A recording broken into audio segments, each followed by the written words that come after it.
জরিন হরফে লেখা, রূপালী হরফে লেখা, আসমানের কোরআন, নীল আসমানের কোরআন।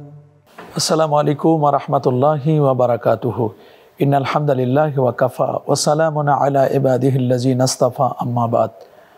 তো দর্শক শ্রোতা, এই মুহূর্তে যে যেখান থেকে আমাদের সাথে যুক্ত হয়েছেন আপনাদের সকলকে সাদর অভিনন্দন জানিয়ে শুরু করছি আপনাদের জনপ্রিয় টেলিভিশন চ্যানেল আয়ের মাহে রমাদান উপলক্ষে বিশেষ অনুষ্ঠান ZSRM প্রেজেন্ট ইসলাম জানা অজানা, পাওয়ার্ড বাই টশিন রেনকন রেফ্রিজারেটর।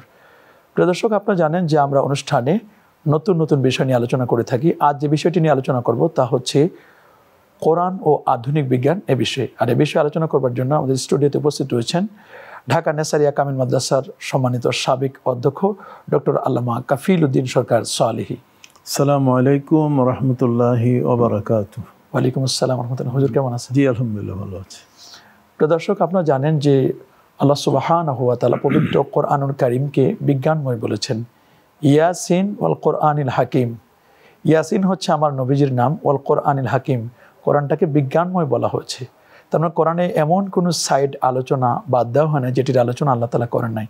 আল্লাহ বলছেন মা ফাররাতনা ফিল কিতাবি মিন শাই, কোরআনে প্রত্যেকটি বিষয়ের আলোচনা হয়েছে। ওয়া নাযালনা আলাইকাল কিতাবা তিবয়ানান লিকুল্লি শাই, প্রত্যেকটি বিষয়ের ডিটেলস আলোচনা আল্লাহ তাআলা কোরআন মাজিদে করে দিয়েছেন। কোরআনে কি কসমোলজির কথা, কি হিউম্যান অ্যানাটমির কথা, কি এমব্রিওলজির কথা, কি ওশানোলজির কথা, প্রত্যেকটি বিষয়ে আলোচনা হয়েছে। আমরা মোহতারাম আলোচকের কাছ থেকে আমরা বিস্তারিত আলোচনা শুনবো।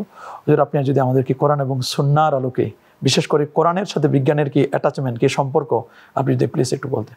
কোরআনই হচ্ছে বিজ্ঞান, আর বিজ্ঞান দৃঢ় বন্ধনের আস্থায় শক্তিশালী স্টিলের আরেকটি নাম ZSRM, বন্ড টু বন্ড। এই কোরআনের কাছে আজকের পৃথিবীর সকল বিজ্ঞানী এবং বিজ্ঞান ঋণী। পবিত্র কোরআন মাজিদে আল্লাহ তাআলা কোরআনের পরিচয় দিয়েছেন আলিফ লাম মিম তিলকা আয়াতুল কিতাবিল হাকিম। আলিফ লাম মিম, the abbreviation of the word, the verses of books, full of science, all science. অতএব বিজ্ঞানের সব কিছুই আল কোরআনে আছে। আলবার্ট আইনস্টাইন তিনি বলেছেন যে religion and science are twin sister. ধর্ম এবং বিজ্ঞান এটা হচ্ছে যমজ বোনের মতো। কাজেই রিলিজিয়ান উইদাউট সায়েন্স এবং science without religion is blind. তার মানে কেউ যদি বিজ্ঞান ছাড়া কোরআন বুঝতে চায় বা কোরআন বাদ দিয়ে বিজ্ঞান বুঝতে চায় তাহলে সে অন্ধের জগতে আছে। পবিত্র কোরআন মজিদে আল্লাহ পাক রব্বুল আলামিন প্রায় 948টি আয়াত, যেটি বিজ্ঞানের মূল ধারার সাথে, যেটা আধুনিক বিজ্ঞান হিসেবে পরিচিত, সেটির উপরে যেটি চলমান এসছে। আমরা যদি দেখি যে এর মধ্যে যে বোটানি অথবা এর মধ্যে যে ফিজিক্স, তারপর যে এমব্রিওলজি যেটা আপনি বলেছেন, এগুলোর উপরে প্রত্যেকটার উপরে, বিশেষ করে বোটানির উপরে মহাগ্রন্থ আল কোরআনে প্রায় 98টির মতো আয়াত আছে। সূরাতে বলা হয়েছে ওয়াত-তিনি ওয়াজ-যাইতুন ওয়া তুরি সিনিন ওয়া হাযাল বালাদিল আমিন।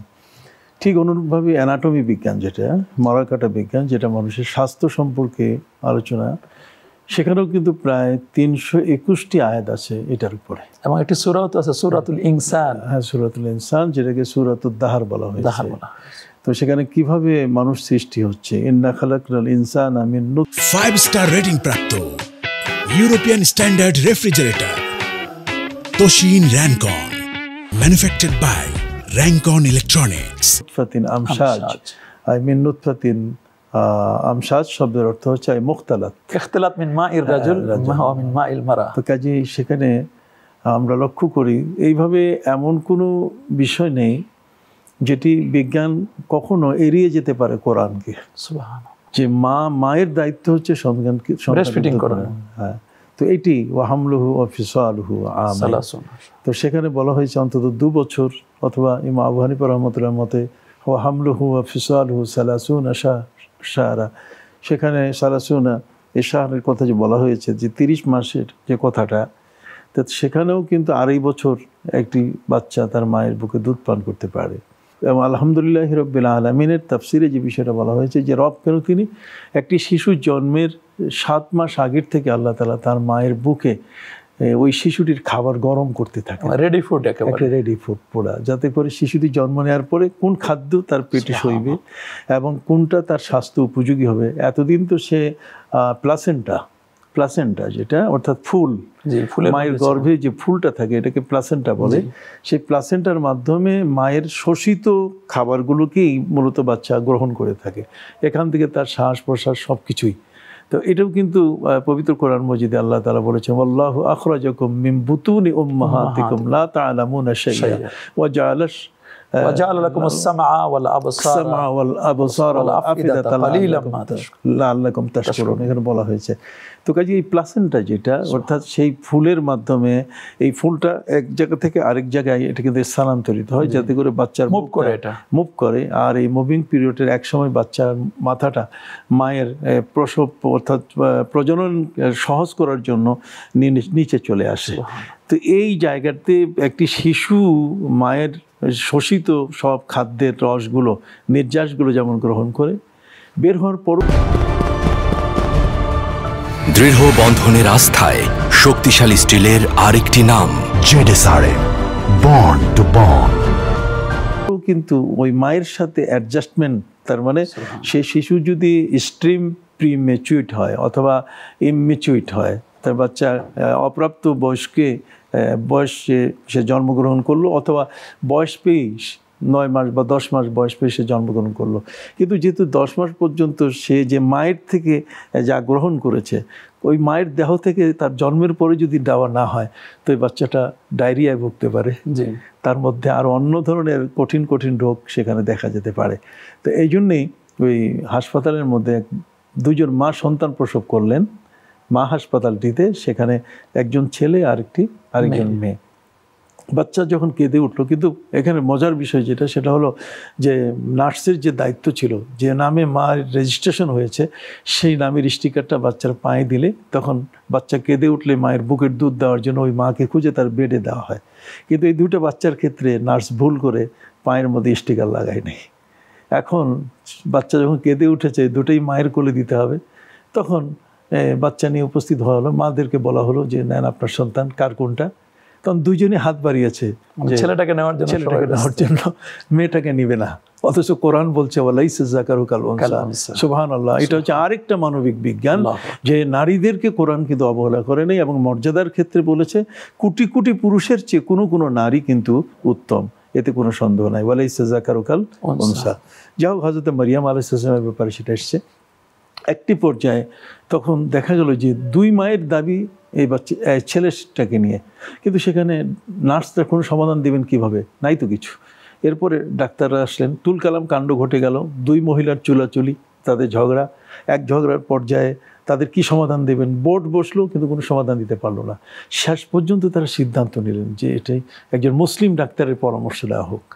মুসলিম ডাক্তারের পরামর্শ নিতে গিয়ে মুসলিম ডাক্তার বলেন যে হ্যাঁ, এটার সমাধান আছে পবিত্র কোরআনে, এবং সেই কোরআনের যারা স্কলার, কোরআনের যারা আলেম তাদের কাছে যেতে হবে। তখন কোরআনের আলেমদের কাছে যাওয়া হলো, তাদেরকে বলা হলো যে সমাধান কি। তখন তারা সমাধান দিয়ে দিলেন যে দেখুন, এখানে 2 মায়ের বুকের দুধ যেটা অমীয় সুধা, সেটা 2 পাত্রের মধ্যে রেখে তারপরে ওয়েট করতে হবে, যেটা ওয়েট বেশি হবে এই ছেলের মা তিনি হবেন। তো এখানে 1:2 যেটা বলা হয়েছে যে একটি ছেলে 2 মেয়ের সমান, তার মানে অবশ্যই একটি মেয়ে আর একটি ছেলে, সেক্ষেত্রে ছেলের আপেক্ষিক হারে এখানে তার ওয়েটটা বেশি হওয়াটাই স্বাভাবিক। তো যে কারণে ডাক্তার প্রশ্ন করে বসলেন যে আসলে এই যে একটা সমাধান হলো আধ্যাত্মিক পর্যায়ে, যেটার মানে ওই উপরের ভাষানো কোনো জ্ঞান এখানে দেখা যাচ্ছে না, অন্তর্নিহিত একটা জ্ঞানের মধ্যে যে লুকেই আছে। আমরা এতদিন লিজাকারে মিসলু হাজিল উনসাইনকে ব্যবহার করেছি ভাগবাটোয়ারা, মৃত্যু পরবর্তী উত্তরাধিকার সম্পত্তি। 5 স্টার রেটিং প্রাপ্ত European standard refrigerator Toshin Rancon, manufactured by Rancon electronics. কিন্তু এটা আল্লাহ তাআলা মায়ের পেট থেকেই এটা শুরু করে দিয়েছে। তার উত্তর দিয়ে দিলেন, ডাক্তাররা প্রশ্ন করেন যেটা আপনি পেয়েছেন কোথায়, এটা রিসার্চ হয়েছে কোত্থেকে। তখন তারা বলেন যে হযরত আলী রাদিয়াল্লাহু তাআলার সময়কালে সেখানে রাত্রবেলায় 2 মা এইভাবে সন্তান জন্ম দেন, একজন ছেলে একজন মেয়ে, লাগে ঝগড়া, আর ঝগড়ার সমাধান নিতে গিয়ে ও আকুদাহুম আলী হযরত আলী ছিলেন মহাবিচারক, সবচেয়ে বড় বিচারক। সে বিচারকের কাছে বলার পরে উনি এই পদ্ধতি বলেছিলেন। তো জিজ্ঞেস করা হয়েছে এই পদ্ধতি পাইলেন কোথায়, তখন উনি বলেছেন ফাস্তাশহিদু শাহিদাইন মির রিজালিকুম ফাইন লাম ইয়াকুনা রাজুলাইন ফারাজুলুন ওয়া ইমরাতান। বৈবাহিক ক্ষেত্রে, তালাকের ক্ষেত্রে দুজন সাক্ষী মাস্ট থাকতেই হবে এবং পুরুষ। যদি না পাওয়া যায় তাহলে একজন পুরুষ এবং দুইজন মহিলা। তাহলে এখানেও তো লিজ্জাকারি মিসলু হাজ্জিল উনসাইল। যে খুব চমৎকার করে বলছিলেন, আমাদের আসলে শুনতেই মন চাচ্ছিল। প্রিয় দর্শক, আমরা শুনছিলাম পবিত্র কোরআন এবং আধুনিক বিজ্ঞান। আমাদের কথা বলছিলেন আল্লামা ডক্টর মুফতি কাফিলউদ্দিন সরকার সাহালী হুজুর। শুনতেই মন চাচ্ছিল, কিন্তু আসলে সময় তো আর ধরে রাখা যায় না। আজ পর্যন্ত সকলে ভালো থাকুন, সুস্থ থাকুন। আসসালামু আলাইকুম ওয়া রাহমাতুল্লাহি ওয়া বারাকাতুহু। নীল আসমানের কোরআন।